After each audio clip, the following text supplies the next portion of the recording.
The 7th chapter of the book of Isaiah tells of an event.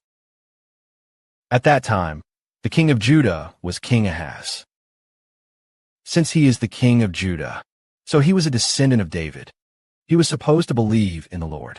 But strangely enough, when King Ahaz ruled, he did not trust the Lord and worshipped idols. He served other gods.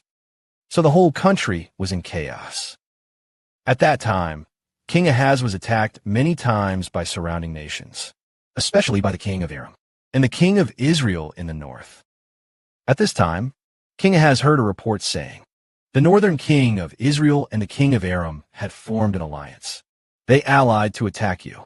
Upon hearing this news, King Ahaz was very afraid, extremely afraid, very afraid, and all the residents of Jerusalem were afraid. But at that moment, God sent the prophet Isaiah to King Ahaz and said, King Ahaz, be calm. Do not be afraid. Do not fear that the kings of Aram and Israel have allied. You should not be afraid. They will not unite to attack you. Do not be afraid. But King Ahaz did not believe. No, he did not believe. So he was very afraid.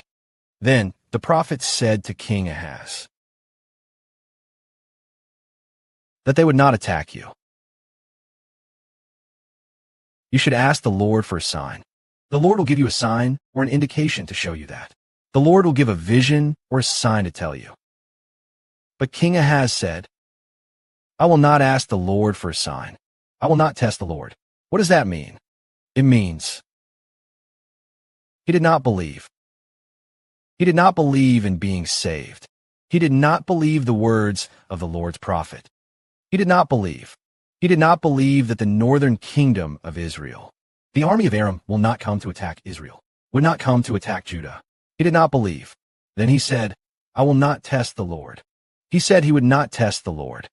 At that moment, God was very angry. He said, I will not give a sign. I will not be tested by the Lord. But asking for a sign is not testing. Asking for a sign means, Lord, the Lord helped the king of Judah. King Ahaz, the northern kings of Israel and Aram will not attack you. This omen is good. If you do not ask, then, God says this, O house of David, you should listen. You being weary is one thing. But must my God also be weary? Why is God displeased with the house of David and King Ahaz? Because they do not believe in God. The Lord says, the prophet said, be calm, believe in your God. Do not worry about the northern kingdom of Israel attacking you. He said, I do not believe in God. I do not. I will not ask God for a sign. I will not ask God to give a sign to prove that the northern kingdom of Israel, and also Aram, the kingdom of Judah. So God became very displeased with King Ahaz, and also displeased with the descendants of David. Then God himself gave a sign. Therefore, the sovereign Lord will give you a sign. Behold, a virgin will conceive and bear a son. People will surely call his name Emmanuel. This phrase means that you do not ask the Lord for a sign. Fine, then we won't bother with you. God gives a sign himself. When this son is called, the virgin will conceive. People will call his name Emmanuel. Of course, we mean that the Virgin Mary conceived and gave birth to the Lord Christ. And then, after the Lord Christ was born, hundreds of years later, after the birth of this son, who is called Emmanuel, God would abolish the Old Testament. And then, this son called Emmanuel established a new covenant. He will no longer be displeased with the New Testament Israel, right? The Israelites will no longer find the new covenant tedious. Not weary of the new covenant Israel, not weary of the brothers of Hebrew, and these children who follow brother Heap.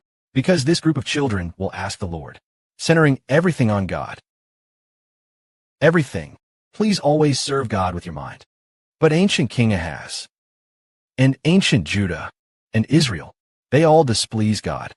As it is said here, you have made me displeased, which is a small matter, but it is a serious matter to displease God. God strongly despised the Old Testament Israel. So God decided to let a virgin conceive and give birth.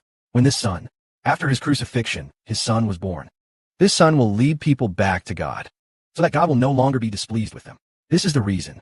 So God implies that after the son called Emmanuel is born, the New Testament will be established.